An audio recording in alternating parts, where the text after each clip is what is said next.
I recently asked artists why they thought that they were not selling their art online, and the answers blew my mind away completely. 44% of artists said they didn't know how to sell their art online. After years of expensive art schools, expensive universities, they simply didn't know the process they needed to follow to sell their art online. And that's sad because there is a blueprint that I can literally explain you in 12 minutes. And the beautiful thing about this process is that it is not hard. You just have to know what it is. So let's go.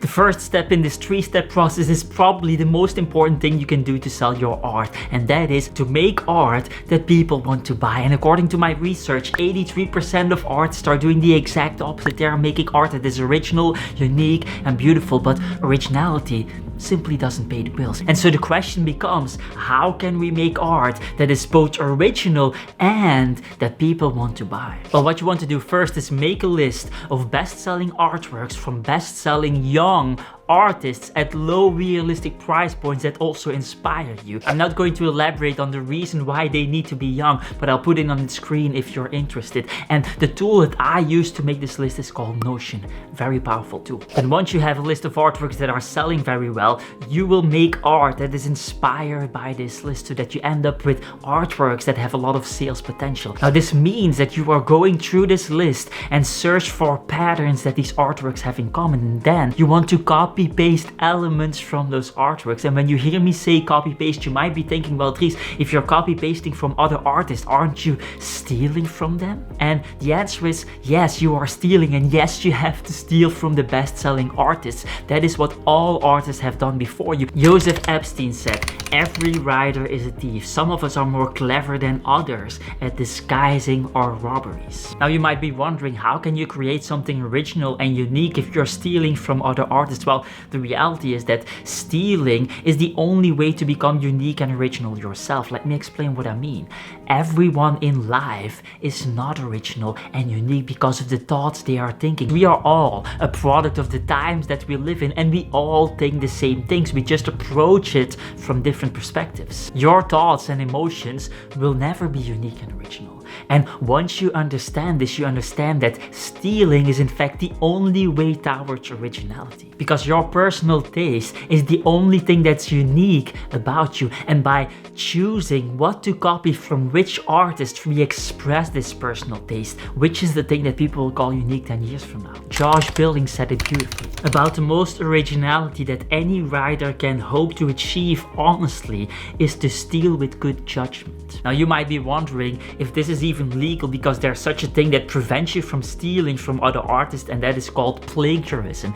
And the reality is that copying from one artist is indeed plagiarism, but copying from many artists is called developing your own unique art style. Bob Dylan said, steal a little and they throw you in jail. Steal a lot and they make you a king. That's the mindset of the best artists alive, and that is the mindset that you need to adopt. Now once you've stolen a lot and you have a body of work that is in line with the demand in the marketplace, you will stumble upon the most important decision you can make as an artist, and that is which platform to sell on, which website to use to sell your art. And the reason this is such an important decision is because it will have an impact on every other decision you make as an artist. No matter how good your art is, if your website sucks, people will not buy from you. No matter how many followers you have, if people can't find the buy button on your website, or it takes them 16 clicks to get to the shopping cart, they will not be buying your work. And so the next step is of utmost importance.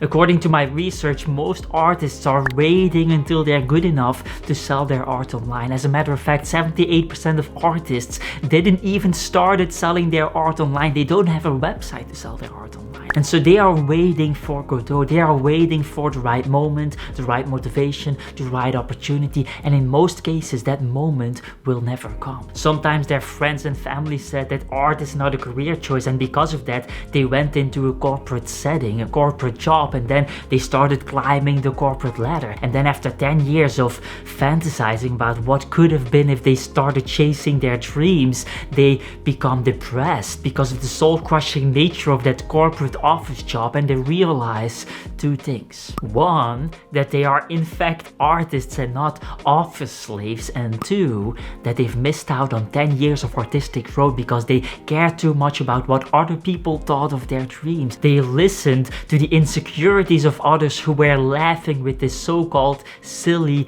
career choice. The reality, however, is that the creator economy is one of the fastest growing economies in the last 20 years, and what once was a silly career choice is now turning creators into millionaires left and right. Thanks to things like YouTube, you can literally turn your dreams into reality in a matter of a couple of years, 2 years perhaps, if you're willing to make the jump. The 21st century is the best time in history to sell your art. For the first time, you don't need the approval of a gatekeeper deciding whether or not you're beautiful enough, deciding whether or not your art is good enough. For the first time in history, you don't need a budget to start chasing your dreams. For the first time in history, you don't need a degree, you don't need to come from a wealthy family or have tons of connections. For the first time in history, everyone democratically can start chasing an art career. This is by far the best moment in time, and the only thing that's stopping you from chasing those dreams are your own insecurities. And the reality is that artists don't have a problem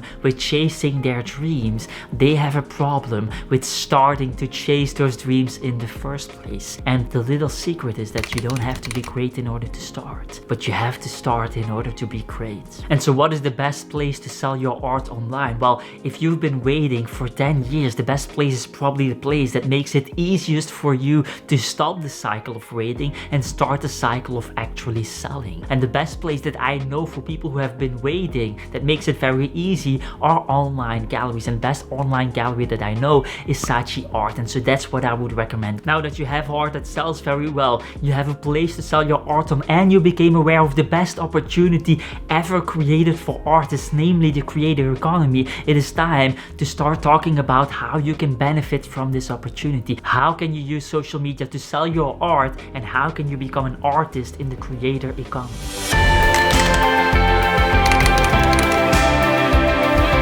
In the third step, we want to use the biggest opportunity the art world has ever seen to drive traffic towards our art so that we can sell art. A lot of artists, including myself, have had some kind of mixed feelings when it comes to social media. At some point, I was putting in a crazy amount of work. I was posting regularly content all of the time, but I was not getting any likes, not getting any comments, and more importantly, not getting any money. And so it felt like I was working for free to market those social media companies for free, and of course it felt horrible. And on top of that, it felt like the process of art, of making art, took way too long to adhere to the posting schedule that was necessary to succeed on social media. If you're making oil paintings, for example, how in the hell are you going to make several oil paintings a week to post several times a week? And on top of that, when I was looking at the social media art that was working very well, that was getting all these likes, I saw the same type of art,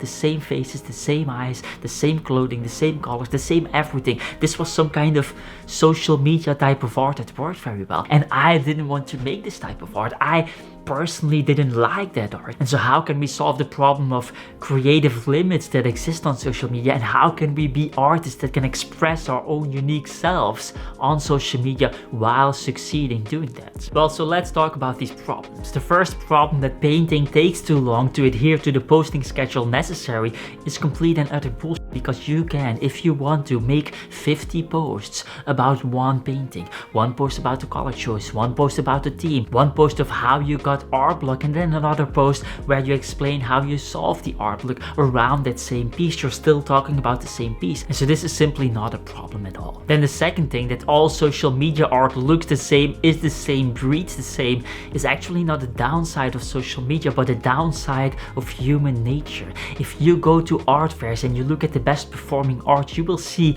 that all of those artworks are also kind of the same. And the reason that this is the case is because those who copy from the best rise to the top themselves. And so this is a downside of human nature. If you look at smartphones, all the best smartphones they're all really the same. All the best supermarkets, they're all really the same. All the best late night TV shows, they're also all kind of the same. And so this is a problem that exists in all industries and not just the art world, not just social media, and complaining about it is just another excuse for you waiting another 10 years. And then third, you don't even have to post things about your art. You can just post whatever as long as people want to watch it, and then you can sell on the back end of those posts. And so the reality was that all of those negative feelings that I had towards social media were an expression of my laziness, my inner laziness. They were not actually a description of social media and the problems existing in social media. And the moment I started to understand this, I could see that social media is a media game first and foremost, and that you have to post media content and not art content. And the moment I started doing this, I went from a couple of likes to tens of thousands of likes on my posts, millions of views on my posts. And so how can you get millions of views on your posts as well? Well, the secret is very simple.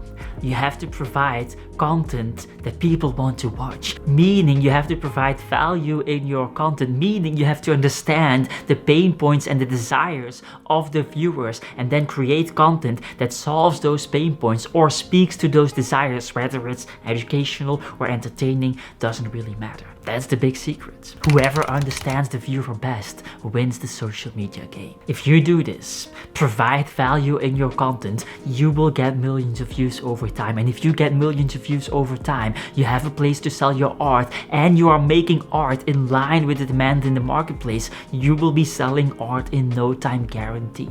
Now there's one more problem that we have to address. Some of you don't have any of the things that I mentioned yet. You don't have any art in demand, you don't have a website, you don't have social media pages, no galleries, no budget, no nothing. And you don't want to wait another 3 years before you've built a decent community and can start selling your art. No, you want to sell your art immediately. Well, for those, there is one way you can use social media to sell your art immediately without ever posting a single post, without ever recording a single video. I've explained that process in another video called How to Sell Your Art on Instagram in 48 hours.